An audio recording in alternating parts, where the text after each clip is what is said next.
Greetings and welcome to a quick demonstration of some simple JavaScript text coding I was playing around with. The first one really kind of started it all.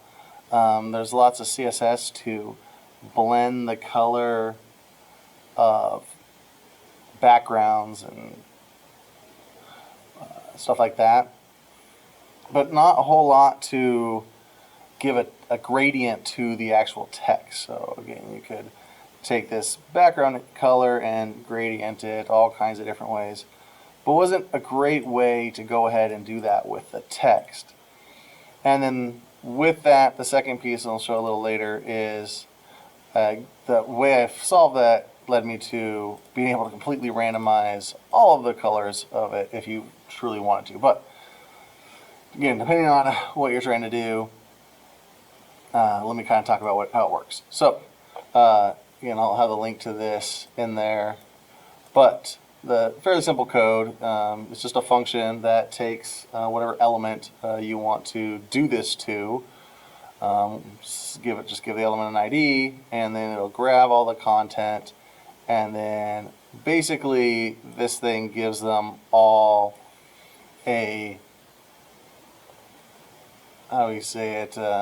It gives them ID, but it gives them an ID individually based on their own element. So basically, kind of like I was showing that other one where everything becomes its own span. What it does is it go ahead, every single letter becomes its own span, and it gives its own unique ID based on that. So this way, when we loop through it again, we'll go ahead and see how this works. So we give them all an ID, which off the bat doesn't necessarily do anything. And then we go through it again, and here's kind of the kicker to it, is we're going to go ahead and figure out how far away from the top it is. All right, so how far away from the top is it? And then based on the distance, we're going to make a percent, and then times that by the 255, which is the full color, and round it down so it works out well. Now in this case, you can saw by the example it's only red, and you can change the code around to do whatever you want for all the colors, or green or blue. But in this case, you can see the example of red going down as it gets lower and lower and lower. And basically, it's mostly by row. So this row, everything with an ID on this row is going to go ahead and have 1%, and then all of them with an ID on this row is going to have percentage. But again, it doesn't really matter. Just saying how far is this letter from it gives a percentage. This letter, which will be the same. And once it gets here, it just keeps looping, and then it says, all right, well, this is a little bit further, so the percentage change. And you can see clearly by the end, it becomes a different color, right? It's a slow gradient as we move that through. And then it applies the color to the ID, right? So since we gave the ID, we're able to select it, right? That's kind of what's doing.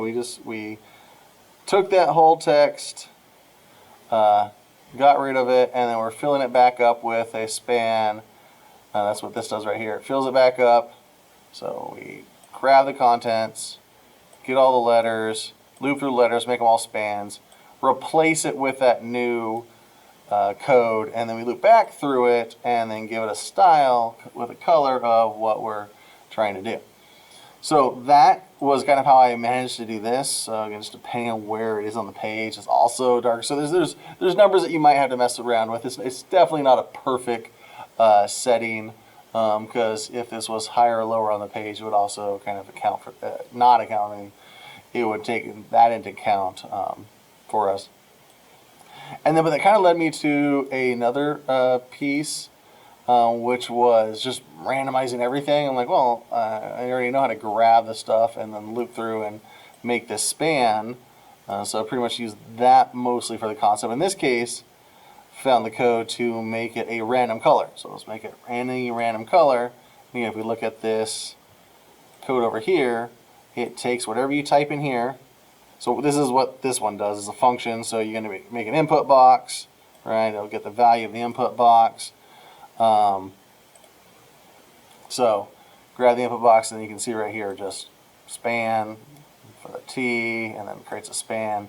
Again, only difference is this one's randomizing. It's completely random every single time. Whereas the text color one, you know, everything on this is going to get the same color. And this span is going to get the same color. And, you know, you can inspect element, and you're going to see something like this, except for all the things on one row is going to be one color. The next row is going to be slightly different color. So that's kind of what this code is here. They're functions that you should be able to plug right in and then just make changes as needed. So this is just one that creates it. Now what's nice about this is if you're ever playing around with a web page that allows you to put the text into it, then it's really nice to be able to just copy this right here, paste it in, and it'll have the HTML for you and make it really weird. Or you know, you could use it, just do it for yourself, and then paste it into your HTML. But normally what I did is it's web pages or programs or whatever system allows you to actually enter HTML. This allows you to just completely randomize and make it look really weird for anyone who's trying to go in and work on it. And then again, this is what started it all. This was a nice little gradient that I was working on. So you know, I have all this code here to kind of play around with, and that's all I got. Just want to kind of show that information there and what I was thinking. And you know, maybe by the time you watch this video, CSS will already be able to do both of these, anything randomized inside of it, or do the text gradient, because it's always upgrading. But for now, a couple JavaScript codes in order to just be able to change stuff around. All right, thank you for your time. Bye.